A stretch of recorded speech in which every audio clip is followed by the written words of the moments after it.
Споменав јас многу прашања и дилеми се отворија. Се чини најважна е таа дали ќе станат двојазични и банкнотите и униформите на армијата. Ова прашање некако најмногу крена прашина во јавноста. И денеска на социјалните мрежи има многу дискусии по повод овој навистина контроверзен закон кој владата го предлага и на кој му стави европско знаменце. Значи ќе оди во една побрза процедура и ќе му бидат потребни само просто мнозинство. Клучното е што Зоран Заев пред да го добие мандатот даде гаранции писмени дека нема да отстапува од уставот, меѓутоа уште во член 1 во третата точка особено овој закон отстапува од уставот и веќе е окарактеризиран како противуставен, така што ќе има работа и за председателот, но и за уставниот суд. Добро, премиерот тврди дека тоа е во рамки на уставот, дека унапредувањето на употребата на албанскиот јазик го предвидува амандманот кој беше донесен во рамки на рамковниот договор по конфликтот 2001 година. Очигледно има различни толкувања околу. Јас не сакам да спомнам во моментов имиња со кои се брефирав денеска од проста причина што луѓето, експертите кои сакав да ги донесам во студио или да им земам изјава се на годишни одмори. Меѓутоа ми рекоа во телефонски разговор дека без никакви дилеми дека овој предлог закон е противуставен.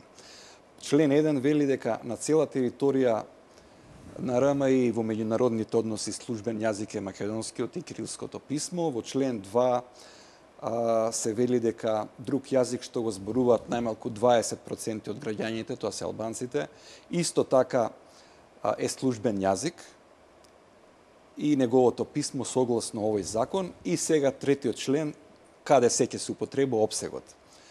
Органи на државната власт, централни институции, јавни предпријатија, агенции, дирекции, установи, организации, комисии, правни лица до нотаријат и така натаму.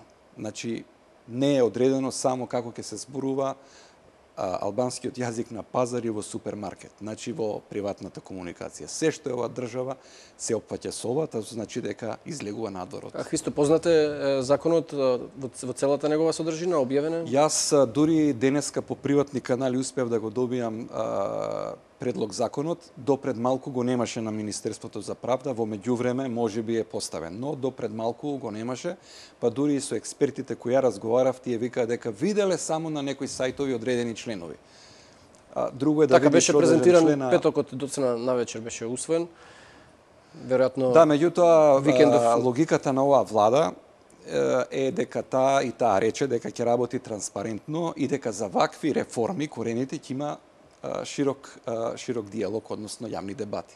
Но гледаме дека многу малку луѓе знаат за овој предлог закон. Навистина многу малку. Споменати дека ќе биде со европско знаменце, затоа се очекува да биде доставен до собранието веќе најдоцна до утре.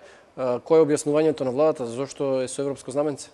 Владата смета дека овој закон произлегува од рамковниот договор, односно нецелосно спроведување на делот со употребата на јазиците, коректно, меѓутоа смета и тврди дека овој закон е поврзан со европските интеграции, што на некој начин го нема во Пржинскиот договор, значи е ставен како приоритет на самата влада. Јас го поврзувам тоа со предизборните коалиции и мешетарења кои беа поврзани со декемвриските избори и најверојатно со вакви ветувања кои му беа дадени на албанскиот партнер. Затоа и сега се оди со ваква процедура. Дали е јасно каква ќе биде процедурата, Христо? Се споменува Венецијанската комисија дека ќе биде испратен таму законот или тие спорни членови околу банкнотите и униформите. Дали е јасно која е улогата на Венецијанската комисија или се користи само како параван за како некоја... Венецијанската комисија во овој момент, колку што знам, јас не била консултирана и нормално е затоа што нема никаков текст. Значи, сега ќе се оди прво на усвојување во собрание, а дури потоа за одредени членови, најверојатно за употребата на албанскиот јазик на банкнотите и на монетите или на јазикот на комуникација, да речеме, во армијата и така натаму, за тие прашања ќе се оди и ќе се бара советодавно мислење од Венецијанската комисија, затоа што Венецијанската комисија не е суд, таа дава експертско мислење кој одреден закон е во рамки на уставот, во рамките на практиките, во рамки на Советот на Европа или не. Значи не можеме да очекуваме нешто грандиозно од таму. Христо се споменуваше, тоа беше исто едно од прашањата кои крена најмногу внимание во јавноста околу евентуални казни за неспроведување на овој закон. Предвидени се две тела да се формираат. Зашто точно ставна збор, дали е јасно? Тоа беше и првичната причина за одлагањето.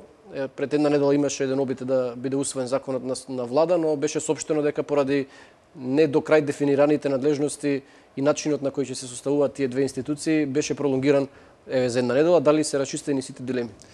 Во предлог законот е тоа јасно кажано, значи ќе се формираат две агенции, едната ќе биде задолжена за спроведување на јазикот на ниво на лектура, односно на јазичен стандард, а другата ќе биде казните за тие што нема да го спроведуваат законот. Тоа инспекторат некаков. Инспекторат кој ќе казнува, казните ќе бидат не баш така ниски, 4 до 5.000 евра за тие што нема да го спроведуваат словото на законот, секако доколку овој закон помине. Тоа сепак не се мали казни, 4 до 5.000, иако и од највисоко ниво и господин Заев викаше дека такво нешто не е предвидено. Еве сега гледаме дека вистината излегува на видео. Тоа се казни предвидени за институциите кои нема да го почитуваат законот и поединци. одговорните лица во.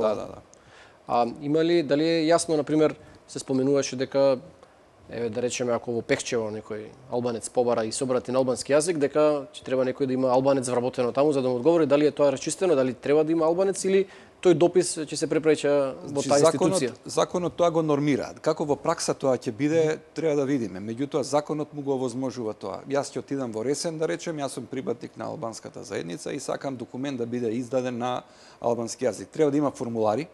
Значи, во секоја локална самоуправа и во секоја орган на управа треба да има формулари, треба да има бандероли, сите работи се тоа предвидени, значи законот тоа го предвидува. И така треба да функционира. Тој ќе треба да се обрати и да добие потоа документи на јазикот на тој кој граѓанинот ќе се реши, нели, да му биде издаден документот или личната карта и така натаму. Она што исто така е многу битно, што со овој закон значи двојазичноста оди, рековме, на ниво на цела држава, потоа собранието е двојазично, така што во иднина, ако овој закон се усвои, Талат Џафери ќе може седниците да ги води на албански јазик, комплетната стенографските белешки, архивата и така натаму се водат на албански јазик, потоа и на албански, значи македонски на албански, потоа владата исто така станува двојазична. Ако имаме председавач во владата кој е албанец, тој исто така ќе може да ги води седниците на албански јазик, комуникацијата со другите органи да биде на албански јазик, потоа нотаријатот ќе оди на албански јазик и така натаму, значи тоа е многу широка употреба на албанскиот јазик.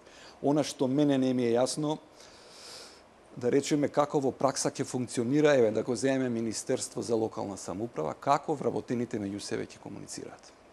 Тоа не ми е јасно.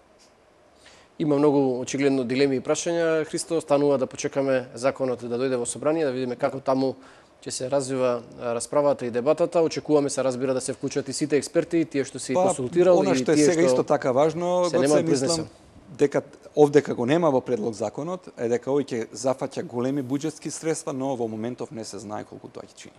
Тоа треба да се каже. Ти благодарам уште еднаш. Тоа беше Христо Ивановски околу предлог законот за јазиците, кој, како што реков, најверојатно утре ќе се најде во собраниска процедура. Почитувани, тоа беше и последната содржина во овие вести. Останете со нашата програма. Следниот информативен преглед е во